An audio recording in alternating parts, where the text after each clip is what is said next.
Je l'avais connue au restaurant. Depuis quelque temps, elle y venait régulièrement tous les soirs à 6 heures.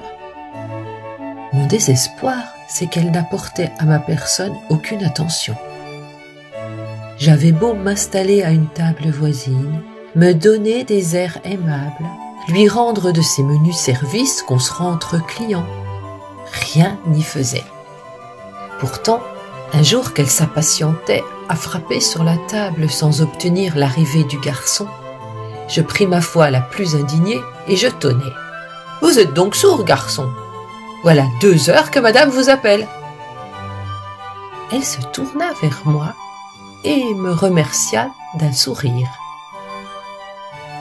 Alors, immédiatement, je l'aimais. De son côté, la glace était rompue. À partir de ce moment, elle ne manqua pas de me dire bonsoir tous les jours en entrant.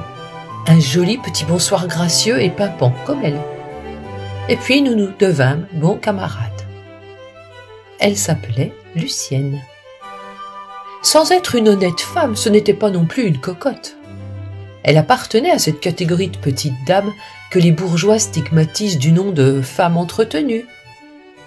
Son monsieur, un gros homme d'une dignité extraordinaire, ne venait que rarement chez elle. Inspecteur dans une compagnie d'assurance contre les champignons vénéneux, il voyageait souvent en Provence et laissait à Lucienne de fréquents loisirs. Le seul inconvénient de cette liaison, c'est que le monsieur digne était terriblement jaloux et qu'il arrivait toujours à l'improviste chez sa dame au moment où elle l'attendait le moins. Sans éprouver pour moi une passion foudroyante, Lucienne m'aimait bien. À cette époque-là, j'étais jeune encore et titulaire d'une joyeuse humeur que les tourmentes de la vie ont balayée comme un fétu de paille. Lucienne aussi était très gaie. Moi, j'en étais devenu follement amoureux. Et depuis quelques jours, je ne lui cachais plus ma flamme. Elle riait beaucoup de mes déclarations et me répétait « Un de ces jours, un de ces jours ». Mais un de ces jours n'arrivait pas assez vite à mon gré. Un soir, je lui offris timidement de l'emmener au théâtre. Mon ami Paul Lordon, alors secrétaire de la Porte Saint-Martin, m'avait donné 2 fauteuils pour je ne sais plus quel drame. Elle accepta.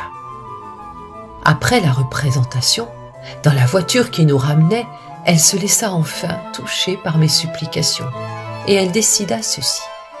Elle monterait d'abord chez elle pour vérifier si l'homme digne n'y était pas préalablement installé, auquel cas j'aurais qu'à me retirer.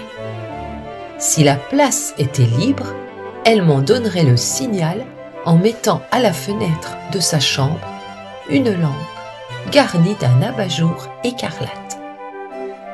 Il pleuvait à verse. Tout pantelant de désir, j'attendais sur le trottoir en face du lumineux signal. Des minutes se passèrent, puis des quarts d'heure. Pas la moindre lueur rouge. Le désespoir au cœur et trempé jusqu'aux moelles, je me décidai à rentrer chez moi.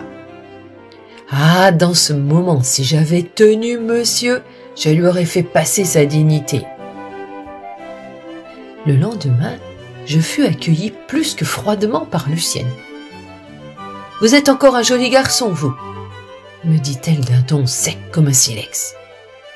Et comme je prenais ma mine la plus effarée, elle continua. « Je vous ai attendu toute la nuit. Mais la lampe,